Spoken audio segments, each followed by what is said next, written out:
Pernah kenal dengan istilah currency mismatch? Gak apa-apa kalau belum tahu, itu juga kebanyakan masalah negara kok. Di mana itu currency mismatch? Kalau Kementerian Perdagangannya geblek, Kementerian Perdagangannya geblek, Kementerian Perdagangannya geblek. Kalau Kementerian Perdagangannya geblek, hal ini bisa terjadi. Kita semua tahu bahwa neraca perdagangan Indonesia defisit alias tekor. Lebih banyak impor daripada ekspor. Kalau lebih banyak impor, maka ada yang lebih menakutkan, yaitu cadangan devisa Indonesia menurun jumlahnya. Sekarang yang harus kita pahami sekali lagi, yang dagang itu negara atau swasta? Ya betul, yang dagang ya swasta. Pertanyaannya, uang yang disebut tekor itu uang siapa? Uang pemerintah. Karena yang impor kebanyakan adalah negara. BUMN Indonesia tuh jago impor. Pertamina misalnya. Dan strategi Kementerian Perdagangan. Besi aja sampai impor. Dan banyak lagi. Tapi yang ekspor kebanyakan swasta. Sementara swasta kalau dapat uang dari ekspor, bagaimana diperlakukannya? Atau saya tanya deh kepada sahabat semua yang berbisnis ke luar negeri. Anda punya kelapa sawit. Anda dapat penjualan dari India misalnya $1 juta nilainya. Modal Anda paling top 50%. Karena Anda punya sendiri, Anda bukan broker. Apakah Anda akan bawa masuk 100% uang itu ke Indonesia? Jawabannya kalau saya tanya, kalau Anda 100%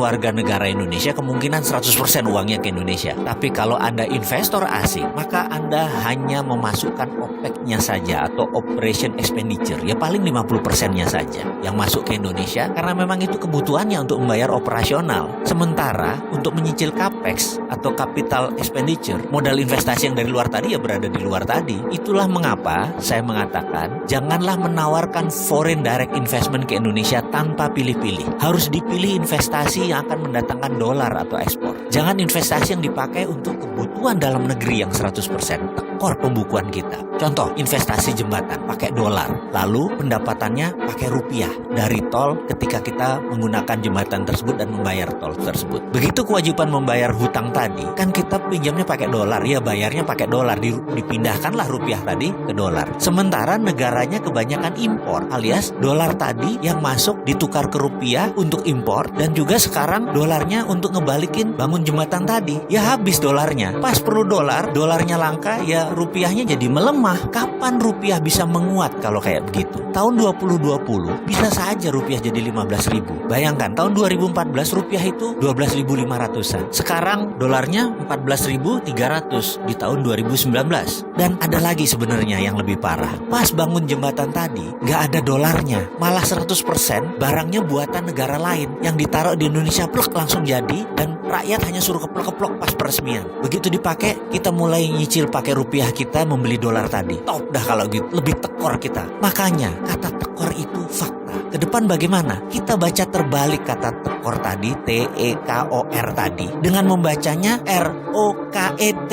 roket. Balik semua tindakan kita itu semua. Lawang kemarin salah semua kok. Jadi untuk benar bagaimana? Dari tekor ke roket, ubah semua apa yang kita sudah kerjakan. Salah semua ini. Mau nyoba itu? Pasti kita roket.